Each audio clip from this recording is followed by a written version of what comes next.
नमस्कार मित्रों, एक बार फिर से आपका स्वागत है हॉक फीड न्यूज़ में। मित्रों, आपको बता दूं कि महाराष्ट्र के पालघर की घटना ने इस वक्त पूरे देश को चौंका कर रख दिया है। महाराष्ट्र के पालघर में जिस तरीके से दो साधुओं और उनके ड्राइवर की पीट पीट कर हत्या कर दी जाती है, वो भी खाकी वर्दी पहने पुलिस के सामने, तो ऐसे में महाराष्ट्र की उद्धव ठाकरे सरकार पर सवाल उठने शुरू हो गए हैं। और इस बीच आपको बता दूं कि संत समाज ने अब उद्धव ठाकरे के खिलाफ मोर्चा खोल दिया है और एक ऐसा फैसला लिया है जिसे सुनकर उद्धव ठाकरे सरकार के पैरों के नीचे से जमीन खिसक गई है। ये फैसला क्या है वो आपको बताऊंगा, लेकिन कमेंट में आप मुझे बताएं। आपने वीडियोस देखे होंगे, सोशल मीडिया पर तमाम वीडियोस सामने आ रहे हैं और इन वीडियोस को देखकर रोंगटे खड़े हो जाते हैं। किस तरीके से जिहादी भीड़ हाथों में डंडा लेकर दो साधुओं को पीटती रहती है और ये साधु जब अब खुद को बचाने के लिए पुलिस का हाथ थामते हैं, पुलिस का हाथ पकड़ते हैं ताकि पुलिस उन्हें बचा ले, लेकिन वही खाकी वर्दी पहने पुलिस के राक्षस उन साधुओं को वापस उस जिहादी भीड़ में धकेल देते हैं। इन वीडियोस को मैंने भी देखा, लेकिन मैं पूरा नहीं देख पाया क्योंकि इन वीडियोस को देखकर रोंगटे खड़े हो रहे थे। लेकिन ऐसे में आप मुझे कमेंट्स में ये बताएं कि इन जैसे लोगों के साथ, चाहे फिर वो ये जो जिहादी थे जिन्होंने हाथों में डंडे लिए हुए थे, या फिर वो पुलिस वाले जिन्होंने साधुओं को वापस इस जिहादी भीड़ में धकेल दिया, तो इनके साथ क्या सलूक किया जाना चाहिए, कमेंट में अपनी राय और अपना जवाब मुझे ज़रूर दें। मित्रों, आपको बता दूं कि खबरें ये आ रही हैं कि यह घटना महाराष्ट्र के पालघर की है और बृहस्पतिवार को यह घटना घटी थी। उस वक्त जो ये दो साधु हैं ये जा रहे थे और तभी इनको जिहादी भीड़ द्वारा घेर लिया जाता है और उसके बाद पुलिस की मौजूदगी में पीट पीट कर इनकी हत्या कर दी जाती है।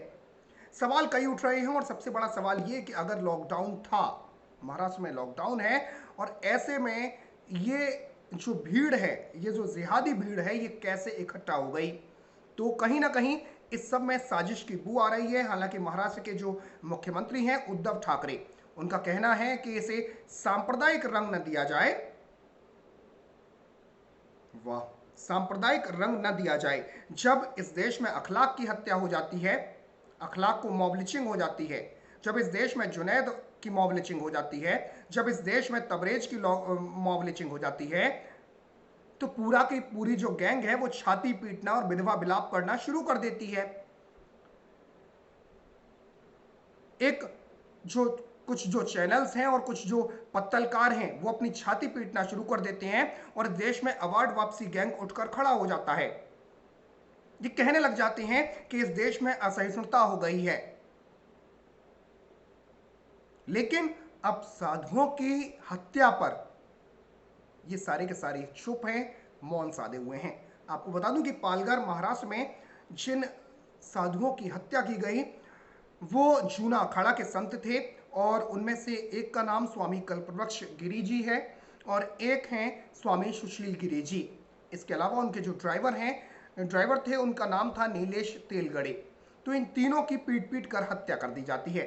इस मामले में बीजेपी ने सीधे सीधे निशाने पर लिया है योगी आदित्यनाथ सरकार को। लेकिन इसके साथ ही आपको बता दूं कि इस संत समाज में भी नाराजगी देखने को मिल रही है।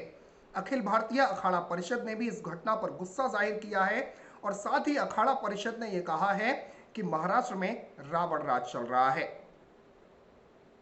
कहने को शिवसेना है महाराष्ट्र में। आपको बता दूं कि महागठबंधन की सरकार है, शिवसेना, कांग्रेस और एनसीपी। जब कुछ नहीं मिला तो गड्ढ सरकार बना ली गई और शिवसेना तो अब नाम होना ही नहीं चाहिए क्योंकि शिवसेना जैसा इसमें कुछ बचा ही नहीं। ये वाकई में शव सेना हो चुकी है। शिवसेना ये तब तक थी जब तक बाला साहब ठाकरे जिंदा थे। सोचिए, अगर बाला साहब ठाकरे महाराष्ट्र में इस वक्त होते तो क्या किसी की हिम्मत थी कि साधुओं को हाथ लगा सके?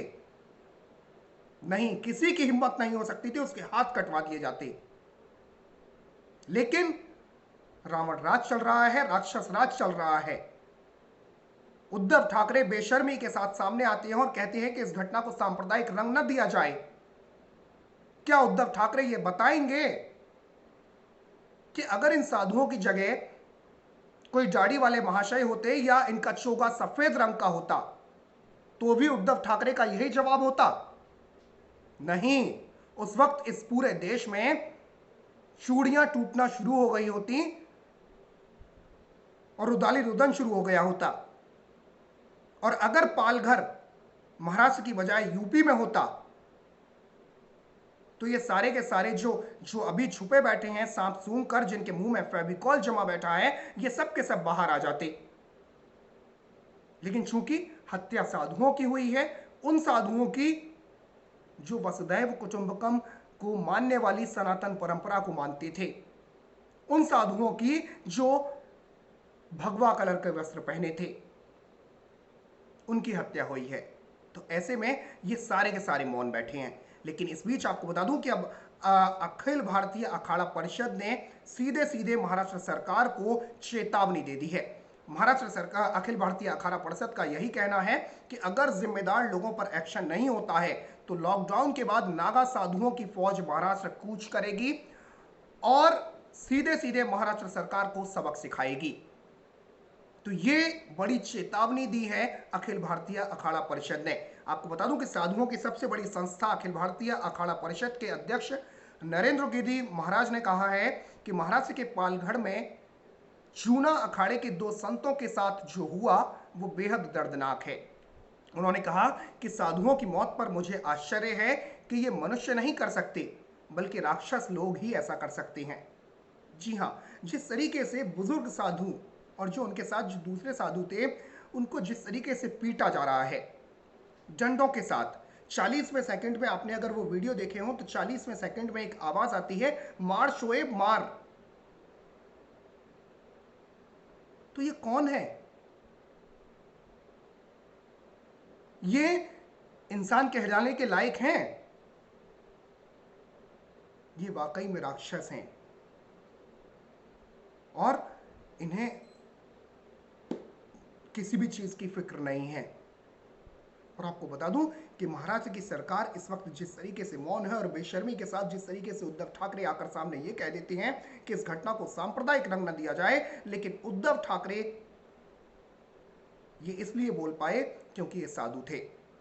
लेकिन अब आपको बता दूं कि सीधे सीधे अखिल भारतीय अखाड़ा परिषद ने चेतावनी दी है और सीधे सीधे ये कह दिया है कि अगर इन पर एक्शन नहीं होता है, दोषियों पर एक्शन नहीं लिया जाता है, तो नागा साधु जो हैं वो सीधे सीधे कूच करेंगे महाराष्ट्र की तरफ। नरेंद्र गिरी महाराज ने यह भी कहा है कि महाराष्ट्र में अब रावण राज आ गया है, जहां निर्दोष संत महात्माओं को मारा जा रहा है, बिना किसी अपराध के मारा जा रहा है। यह घटना निंदनीय है और हमलावरों को राक्षस बताते हुए नरेंद्र गिरी महाराज ने उन्हें तत्काल गोली मार देने की बात भी कही है।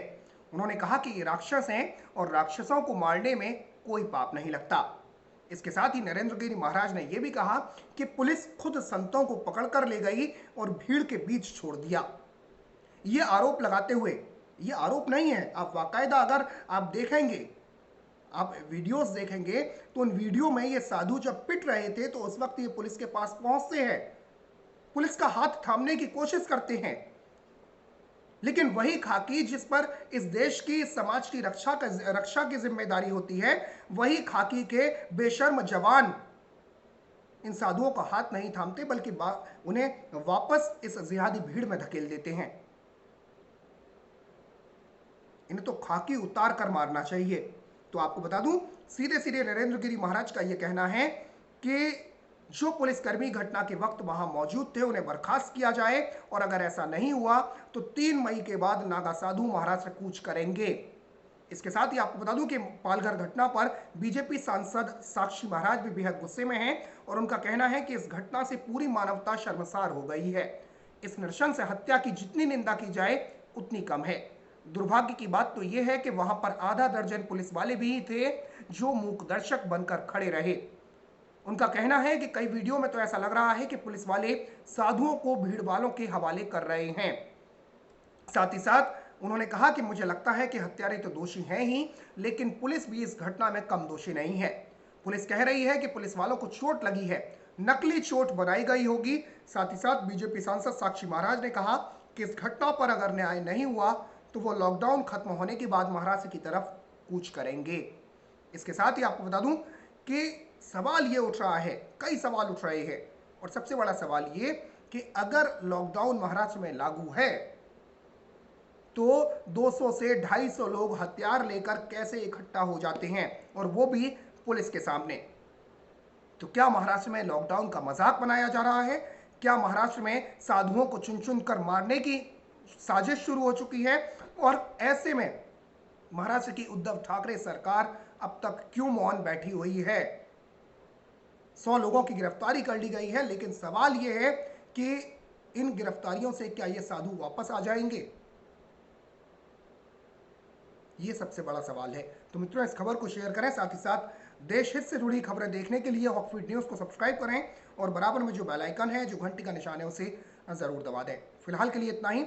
जय हिंद, जय भारत, नमस्कार।